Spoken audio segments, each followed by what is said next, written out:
So, nire-recycle mo lang eh. Ganun din, pera-pera pa rin yan. Dapat ang gawin mo, magtayo ka ng yung ospital nga, i-ano mo, i-open mo sa lahat ng kapatiran, lahat ng kapatid na nangangailangan. Napakahirap ro umano diyan eh.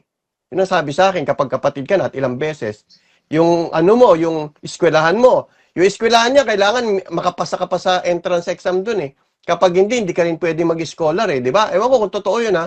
Totoo Yun yun. ang sinasabi sa akin. Oh. Totoo yun. Eh, bakit yung matatalino lang ang gusto mong pag-aralin, ayaw mong pag-aralin yung mga bobo? Isama mo na yung bobo, eh, mga kapatid mo, di ba? Mga kapatiran natin, ang sabi, tinawag, hindi, ang karamihan sa atin, hindi maalam, walang sinasabi sa lipunan. Eh, ba't maghanap ka ng matalino na gagawin mo scholar? Maghanap ka ng bobo na kapatid at yun ang gawin mo pag-aralin mo ng libre. Ibig ba sabihin, kapag bobo, wala nang karapatan mag-aral? Gusto mag-aral yan, medyo mahinang, kulang lang sa sustansya utak niya, kaya medyo bobo yan. I-open mo, ospital, open mo sa kapatid. Bago mo i-open sa labas, i-open mo muna sa kapatiran. Dahil yung pinanggagamot mo dyan, galing sa kapatiran yan eh. Correct. Pero ang inilalabas ngayon, salamat po Brad Daniel. Puro salamat Brad Daniel. Yun nga, nalunod na siya dun sa ano niya.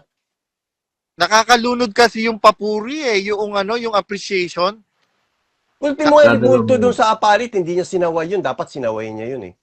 Dahil sabi ni Brad Eli, huwag kang gagawa ng anuman larawan. O paggawa pa lang, bawal na. Di ba na sinasabi niya? O may pinarada ron eh. Eh kung ako yun, papatanggal ko yun. Brother Romel, I have another question for you. Anong masasabi mo doon sa, kasi recently sinabi ni DSR na mag-iingat lang kayo sa cyber libel. Sabi niya, truth is not always a defense. Kahit totoo pa yung sinasabi mo, hindi mo pwedeng gamiting depensa na. Parang kasi ang dating nung sinabi niya is parang it's a threat na hindi ka ba, personally I ask you, hindi ka ba nangangamba na baka makasama ka sa makasuhan ng cyber libel?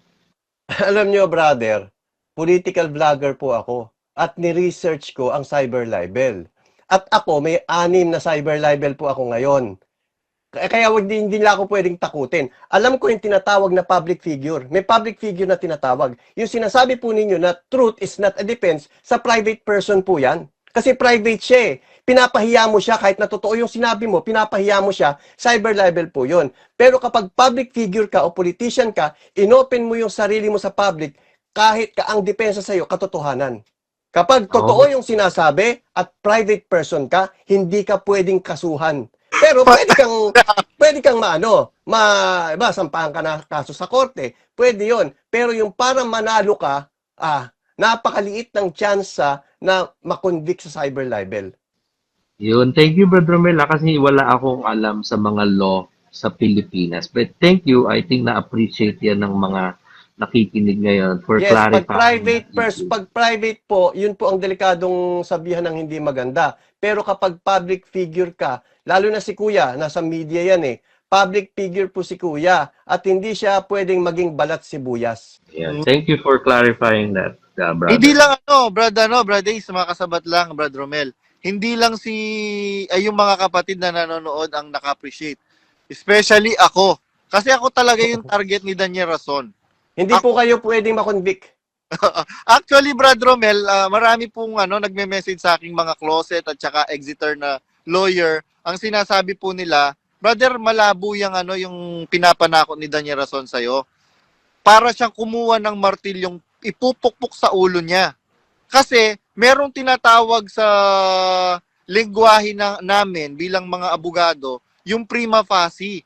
Ang katumbas na salitang colloquial nun is silence means yes. Sabi ng mga kapatid. At saka sinong uhuli sa'yo? Nasaan ka ba?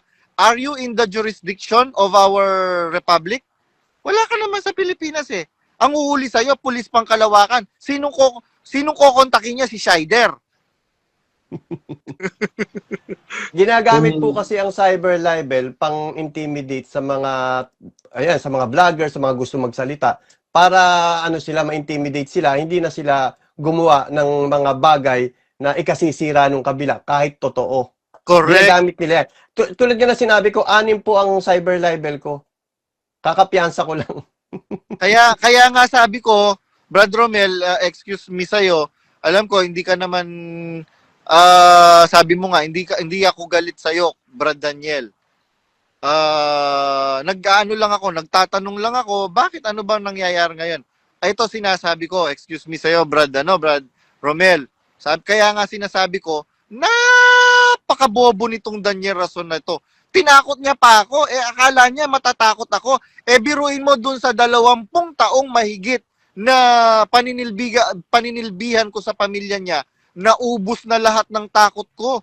Actually, pinatira ako nitong amo ko ngayon dito sa building na inupahan niya. Ako lang mag-isa. Dati takot na takot ako. Noong bagong lipat pa lang kami sa La Vista Mansion. Naku, pag sinabi mo yung address na sa La Vista, sabi mo, hindi kasi kahit sino, hindi po pwedeng basta-basta makapasok sa La Vista. Pero kailangan pang tawagan yung mismong owner. Tatawag yung gwardiya sa mismong owner. Meron po kayong bisita na expected, ang pangalan po ganito. Pero kami, pag sinabi naming 6 Badyaw, ay walang tanong-tanong, walang tawag-tawag kasi katatakutan yung address na yon sa mga gwardiya at sa mga homeowner dyan sa La Vista. Meron silang nakikitang white lady, meron silang nakikitang tikbalang, etc. etc. Pero kami, kaya nga nung unang gabi na lumipat kami doon, naglilinis ako ng sasakyan, galing kami sa destino ni Don Kapulong. Nakauwi kami ng madaling araw. After naming dumistino, pumunta muna kami sa Nabotas yata o Malabon. Yung Fishport, anong Fishport? Malabon ba o Nabotas? Meron sa Malabon, meron sa Nabotas. Ayun, basta either of the two. Pag uwi namin, syempre, lilinisin ko yung sasakyan, mamamaho yung malansa. Lilinisin ko yung sasakyan. Nakakatakot. Nagpatugtog ako ng andating daan. Sumigaw si Daniel Rason. Sinong tarantadong nagpatugtog ng Sabing ganyan. Naku, pagkakita niya sa akin, nangangatog na yung tuhod ko. Sabi niya, ikaw tarantadong badong ka, hindi ka ba nag-iisip? Sabi niya ganyan. Di natin alam kung merong iglesia ni Kristong kapitbahay tayo. Pagka inulit mo pa yan, itatali kita dyan sa puno ng mangga. So, hindi siya proud. Hindi siya proud na ipakita na siya ay kaanib ng dating daan. Yun. Ang gusto kong ipunto doon, Brad Romel, naubos na nila yung takot ko. Biro mo, hindi ka po pwedeng matulog ng tanghali. Sisipain ka ng tatay niya. Bubulyawan ka ng tatay niya. Mumurahin ka ng nanay niya. Pagka pa naman minura ka ba, parang pag-aari nila yung kaluluwa mo. Naubos na yung takot ko. Kaya nga sabi ko, ngayon mo pa ako tinakot, Daniel Rason?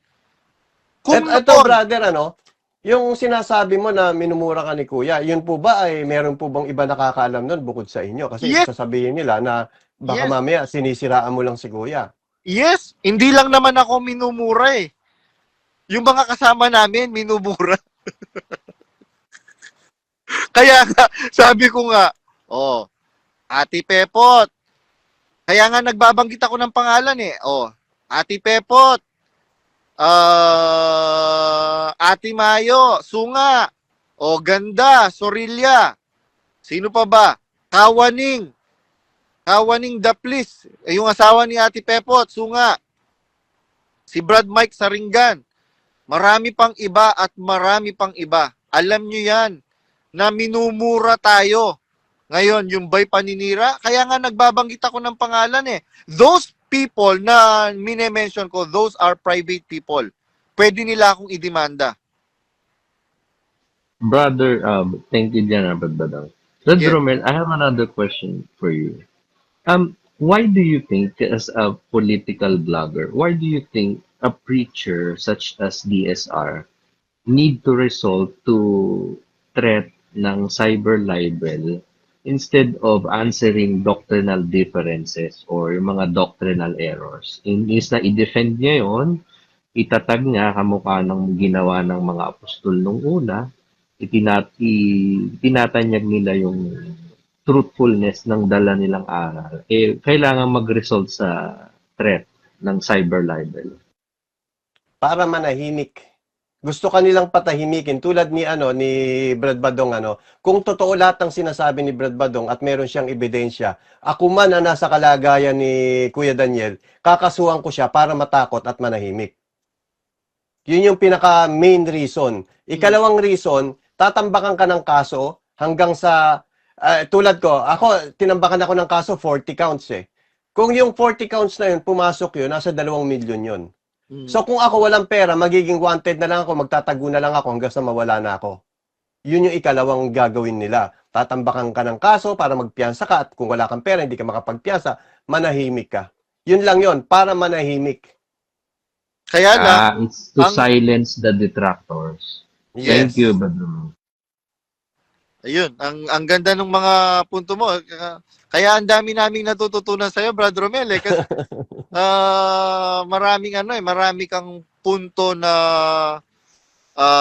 kagaya nga nung mga napag-usapan natin nung nakaraan. Ito pa kasi yung Kaya actually, Brad Romel, it is very tiring for me na paulit-ulit na lang sasagot sa mga tanong ng mga kapatid. Asking the same question. Pero tinatyaga ko, bakit? Nakakaawa eh. Biruin mo, hindi ka ba maaawa? Merong mag-asawa na nanganib na masira yung pamilya? Dahil ang sinasabi nila, pagka yung anak ninyo, yung magulang ninyo, nag-exit, itakwil nyo. Mali yan, galawan INC yan. Actually, nakikita ko dito sa iglesia ngayon ginagaya na ni Kuya ang galawan INC. Lumalapit na sila sa pulis, nagpapalakas sila sa pulis. Yun ang nakikita kong goal, yun ang doon papunta. Kaya nga sabi ko, hindi ko kayang manahimik na merong masisirang pamilya. Biro mo, merong mga anak na lalaki na sira yung pamilya. Hindi ka ba makokonsensya nun? Brad Josel Malyari, Brad Rodel, sabi ng Biblia, sa nakakaalam nga ng paggawa ng mabuti at ito'y hindi ginagawa, ito'y kasalanan sa kanya. Mabuti ba ang pagsasabi ng totoo? Mabuti ba ang pag-amin sa mali? Kaya nga sabi sa aklat ni San Juan, siyang nagtatakip ng kanyang pagsalangsang hindi giginhawa. Kaya tingnan ninyong pagmumukha ninyo, hindi kayo gumiginhawa eh. Tingnan mo yung pagmumukha mo, Daniel Rason. Para kang kulangot na piniga ng 10 unggoy na lasing. Bakit? Wala kang kaginhawang matatamo. Nagtatakip ka ng patong-patong na pagkakasala. Biro mo, nagkasala. Yung pinalitan mo. Mano nang sabihin mo, mga kapatid, pasensya na po. Humihingi po kami ng kapatawaran sa harap ng Diyos at sa harap ng kapatiran. At nangangako kami na hindi na po namin uulitin ang pagkakamaling ito sa tulong po ng Diyos. At sa pag-unawa po ninyo mga kapatid. Pero, meron bang sinasabi na ganon? Hindi, ang sinasabi, artificial intelligence. Sinasabi edited. Napakaraming mga kapatid na professional IT. Yung ba hindi nyo ba iniisip at isinasaalang-alang man lang ang budhi ng mga kapatid na yan? Tingnan ninyo si San Pablo, sa kalinisan ng kanyang budhi, ang sabi niya, kung ang aking pagkain ng lamangkati ay makakapagpatisod, kailanman hindi na ako kakain ng lamangkati. Ganon. Yun nga yung binabanggit ko kahapon na sabi nila may kapartner daw doon kaya nagtitinda ng alak. Kung ikatitisod ng kapatid yun, di sana tinanggal mo na yung partner. Correct. Or wag nang ituloy yung negosyo. Correct. Oo, ang question ko dyan, Brad Romel is, so, lumalabas, dati pa man, nung nag-ooperate na yung Area 52, aware siya na merong bentahan ng alak. Kasi, nakapunta rin ako sa Brazil, nakita ko, pati yung mga restaurant, nagsiserve ng alak. My question Tingin ko to you aware is, siya kasi may nakita akong picture na nakaupo siya tapos may mga alak sa likod niya. yes. Bilang Kasi alam nyo, brother, yung kasing lugar na yun, kumbaga normal sa kanila yung pag-inom ng alak. Kasi may mga bansa kasi na ginagawa nilang pampainit. Sa mga malalamig na lugar. Dito sa lugar na malalamig, brother, parang tubig nila yung alak. Yes. Yun na nga. Kaya nga minsan kasi parang ganito, brother, yung mga batas noon, tsaka ang tao kasi ngayon, iba na eh.